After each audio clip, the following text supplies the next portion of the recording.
So we'll jump right into it. So the city you were born in Waterloo, Iowa, and studied at Candler School of Theology located in Atlanta, Georgia.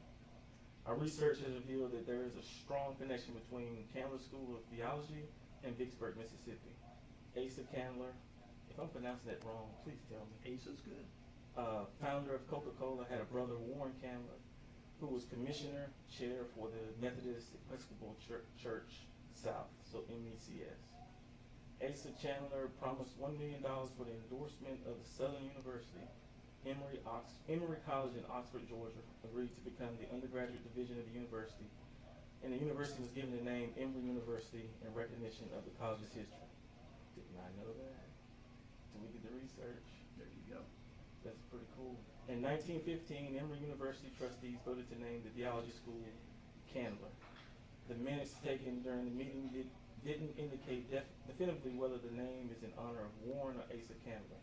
My question to you is, how does this history, which occurred decades before you were born, reflect in your thoughts now that you're being from Iowa, chose to attend theology school at one of the 13 seminaries affiliated with the United Methodist Church, and now finding a home in Vicksburg? First of all, great question.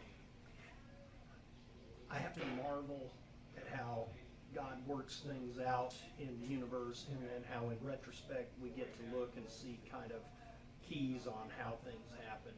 From the economic downturn in northeast Iowa in 1973, such that my family moved to Mississippi as a result, where we all became United Methodists, where I received my call to preach, went to college at Millsaps College over in Jackson, United Methodist school that has produced more Methodist bishops than any other college or university on the planet, and then on to Candler for my theological education, and then back to Mississippi to serve for 35 years in ministry. My first appointment in the historically important city of Corinth.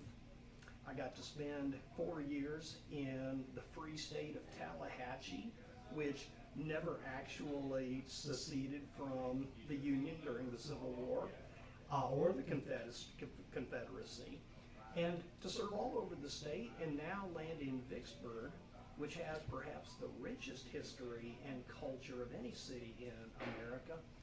I'm just in awe of how God bumps things together in the universe and makes things happen. Yes, sir. So again, being from Iowa, give us your thoughts on what fueled Vic's journey from Virginia to North Carolina to Town and finally to Vicksburg to become the first Methodist minister in Warren County. You know, it's amazing if you think about it. Hundreds of years ago, the United States was pushing back the frontiers.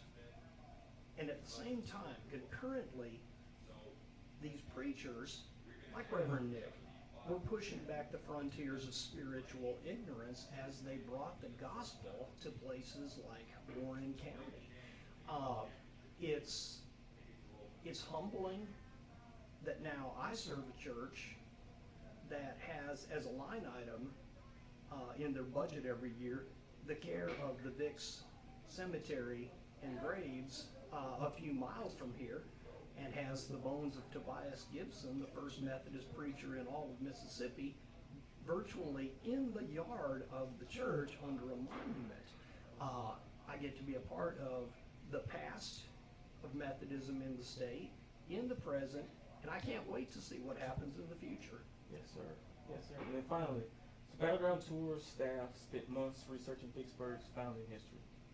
There was not one bit of information read that did not in some way reflect upon the Methodist Church. So how would you grade our efforts? First of all, I'm not surprised there's not one shred that didn't have anything to do with the Methodist Church and now the United Methodist Church, but I give y'all an A+.